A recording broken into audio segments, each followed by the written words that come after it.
बीजापुर से खबर है, जहां पर शिक्षा केवल इमारतों में नहीं बल्कि जज्बे से चलती है। बीजापुर के ककाड़ीपारा गांव ने इसकी मिसाल पेश की है।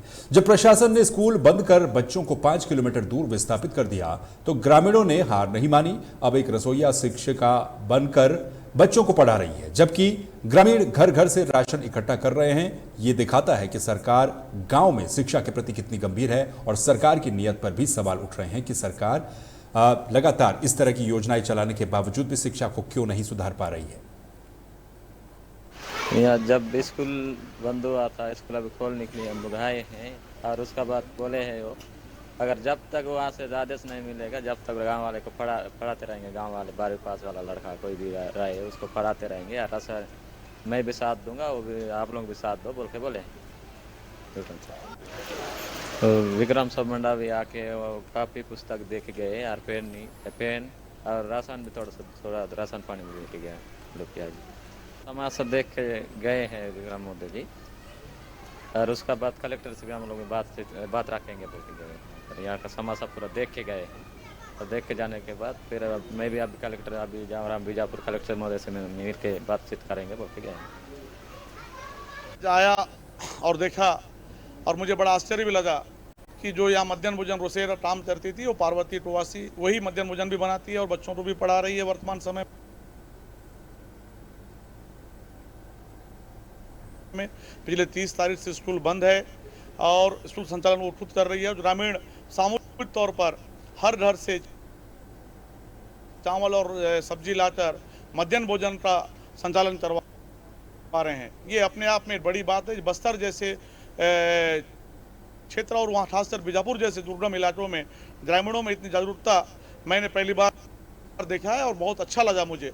और मैंने भी उनके साथ निर्णय लिया है कि जब तक शासन प्रशासन से ये स्कूल को पुनः संचालन करने के लिए आदेश नहीं हो तब तक के लिए ये मध्याह्न भोजन चालू रहेगा ग्रामीणों के साथ मिलकर।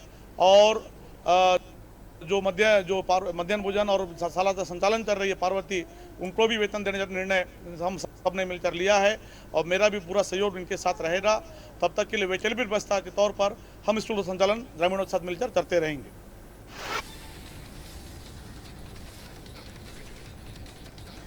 वहीं छत्तीसगढ़ में राजस्व विभाग की हड़ताल ने सभी जिलों में कामकाजों को रोक दिया है।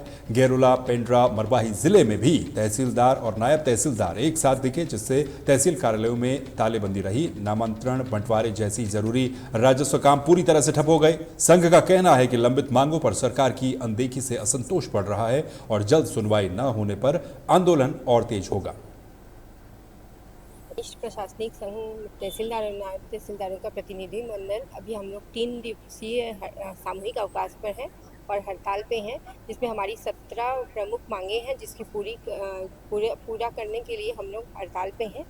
आज जिला स्तर पर प्रदर्शन है, धरना प्रदर्शन, कल संभाग स्तर पर और परसों राज्य स्तर पर हमारे द्वारा हड़ताल पे रहेंगे हम लोग। की जो एक राज्य स्तर से है कि 17 सूत्री मांगे हैं अपनी, उसमें प्रमुख है कि जैसे संसाधन है या जो बिना जांच की कार्यवाही हो जा रही है और है खास करके जैसे 50% जब भर्ती होता था तो 50% प्रमोशन जो है प्रमोशंस होता था डिप्टी कलेक्टर पद पे, 50% जो है सीधे भर्ती होता था। अभी 60-40 कर दिया गया है उसको। इस तरह की और नायब तहसीलदारों को राजपत्रित करने का है, इस तरह की। वहीं छत्तीसगढ़ के कोरबा में कुआं धंसने से एक ही परिवार के 3 सदस्यों के मलबे में दबने की घटना सामने आई है। घटना की जानकारी मिलते ही जिला कलेक्टर अजीत बंसल और एसपी सिद्धार्थ तिवारी मौके पर पहुंचे और रेस्क्यू कार्यों का जायजा लिया। अधिकारियों ने हादसे का शिकार हुए परिवार के परिजनों से मुलाकात की और उन्हें ढांढस बंधाया। कलेक्टर ने बचाव दल को निर्देश दिए कि शवों को सुरक्षित बाहर निकाला जाए और संसाधनों की कमी न होने दी जाए। उन्होंने ये भी बताया कि ये कुआं एक योजना के तहत बनाया जा रहा था और यदि इसके निर्माण में कोई कमी पाई जाती है तो निश्चित रूप में कार्रवाई की जाएगी। कुएं के धंसने के कारण यह संभावना जताई जा रही है कि 3 व्यक्ति के दबने की आशंका है, जिसके लिए रेस्क्यू एफर्ट चलाया जा रहा है। मैं और एसपी साहब हम दोनों ने यहाँ आकर जो रेस्क्यू एफर्ट चल रहा है उसका निरीक्षण किया है। साथ ही रेस्क्यू एफर्ट को और ज़्यादा तीव्र गति से चलाए जाने हेतु निर्देशित किया गया है। कुछ और संसाधनों की अगर ज़रूरत महसूस होगी तो वो संसाधन वहीं बस्तर के नक्सल प्रभावित सुकमा जिले में सुरक्षा बलों का एंटी नक्सल ऑपरेशन लगातार जारी है। सुकमा और दंतेवाड़ा के बॉर्डर इलाकों में हुई मुठभेड़ में सुरक्षा बलों ने एक नक्सली को मार गिराया। इस दौरान डीआरजी के 3 जवान भी घायल हुए हैं। जानकारी के मुताबिक नक्सलियों की मौजूदगी की सूचना मिलने पर जिला बल, डीआरजी, एसटीएफ और सीआरपीएफ ने संयुक्त ऑपरेशन शुरू किया। मुठभेड़ के बाद सुरक्षा बलों ने भारी मात्रा में हथियार, गोला बारूद, विस्फोटक सामग्री और दैनिक उपयोग की वस्तुएं भी बरामद की हैं। सुकमा दंतेवाड़ा जिला क्षेत्र के अंतर्गत नक्सलियों की उपस्थित सूचना पर कल दिनांक 28 जुलाई को पुलिस बल, डीआरजी, एसटीएफ और सीआरपीएफ के साथ संयुक्त बल सर्चिंग गश्त में रवाना हुई थी। आज सुबह 29 जुलाई को जंगल पहाड़ी क्षेत्र में माओवादियों द्वारा पहले से हाथ लगाकर बैठे हुए सुरक्षा बलों को देखकर अंधाधुंध फायरिंग कर दिया। जवाबी हमले में अपने जवानों द्वारा भी फायरिंग की गई, जिसमें एक नक्सली का डेड बॉडी और भारी मात्रा में नक्सल सामग्री बरामद हुए हैं। और तो इसी दौरान गश्त में हमारे 3 डीआईजी जवान पैसा आईडी के चपेट में आ गए, जो घायल हो गए, जिनका उचित उपचार हेतु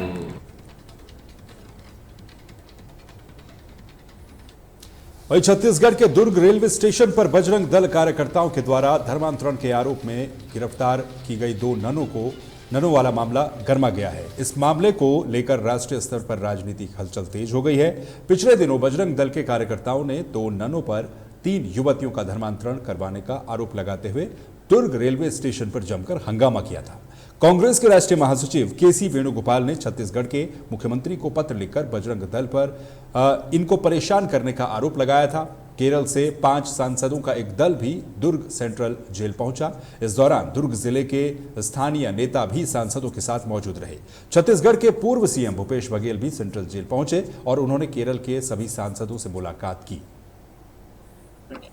एक तो हम अभी यहाँ पे सिर्फ मिलने आए थे, ठीक है, पूरा डेलीगेशन है, तो हम लोग बाकी डेलीगेशन को लाने जा रहे हैं। तो आप सबके साथ जितने भी हमारे सांसद के जो लोग भेजे गए हैं दिल्ली से इस पूरे समीक्षा करने के लिए इस पूरे चीज को, तो उनसे फिर बात करके आप पूरा बयान से बात हुई। हाँ, मेरी बात हुई है।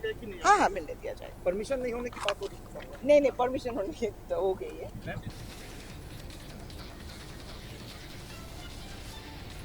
छत्तीसगढ़ में मोक्षित कॉर्पोरेशन केंद्रीय एजेंसी ईडी के रडार पर आ गई है। ईडी की टीम ने मोक्षित कॉर्पोरेशन के दुर्ग में 3 घरों और एक ऑफिस में छापा मारा है। जानकारी के मुताबिक इस रेड में 2 दर्जन से अधिक अधिकारी शामिल हैं और बड़ी संख्या में सीआरपीएफ के जवान भी मौके पर मौजूद हैं। ये पूरा मामला Chhattisgarh medical services corporation limited में हुई 650 करोड़ की गड़बड़ी से जुड़ा हुआ है। गौरतलब है कि इसी मामले में करीब 6 महीने पहले ईओडब्ल्यू और एसीबी ने भी संयुक्त रूप से रेड की थी। अब इस बड़े घोटाले की जांच में ईडी की एंट्री से हलचल और ज्यादा बढ़ गई है।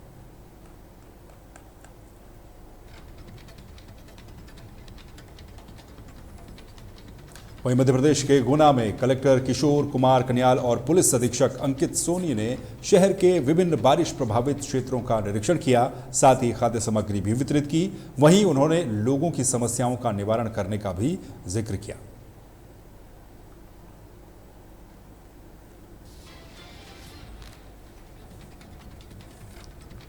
मध्य प्रदेश और छत्तीसगढ़ की खबरों में फिलहाल के लिए बस इतना ही। बाकी खबरों के लिए आप बने रहिए तहलका डिजिटल के साथ। नमस्कार।